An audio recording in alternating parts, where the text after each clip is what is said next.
All right, given the problem, on Wednesday, 72% of the customers who bought gas at the gas station made additional purchases. There were 250 customers who bought gas. How many of the 250 customers made additional purchases? So this is a two-step problem. So here we go. So we need customers, total customers, and the ones that made additional purchases. Okay, so it says 72% made additional purchases, and we have 250 people bought gas. And we know it's a percent, so we know this is always going to be 100, and we're solving for the number of people that made the additional purchases.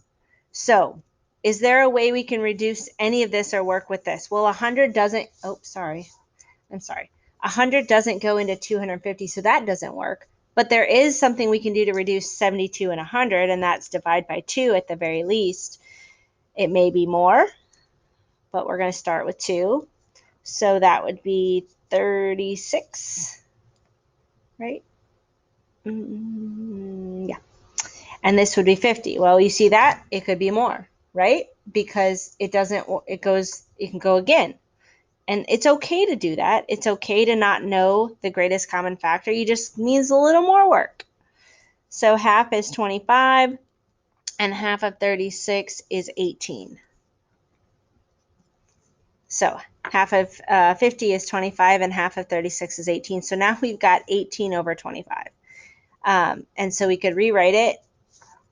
I'll write it over here. So instead of 72, I'm going to write 18. Instead of 100, I'm going to write 25. And look at that. When we do this reduction, a relationship becomes so evident, easy to see, and easy to work with. So we're going to do, what do we have to do to 25 to get 250? Well, that's easy, times 10.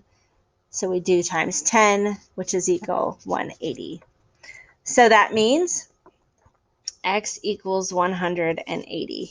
So this was a fill in the bubble answer, so we would need to fill in 180 in the bubble sheet.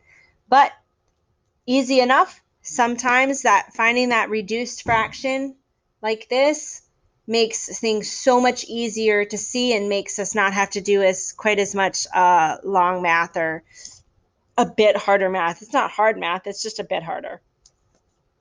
But when we reduced it like this, that relationship was evident. So if 72% of the people made additional purchases and 250 people got gas, that means 180 of them bought something extra. They went in and got that candy bar or did what they needed in the store. So there's a real life problem on how to solve with a percent proportion.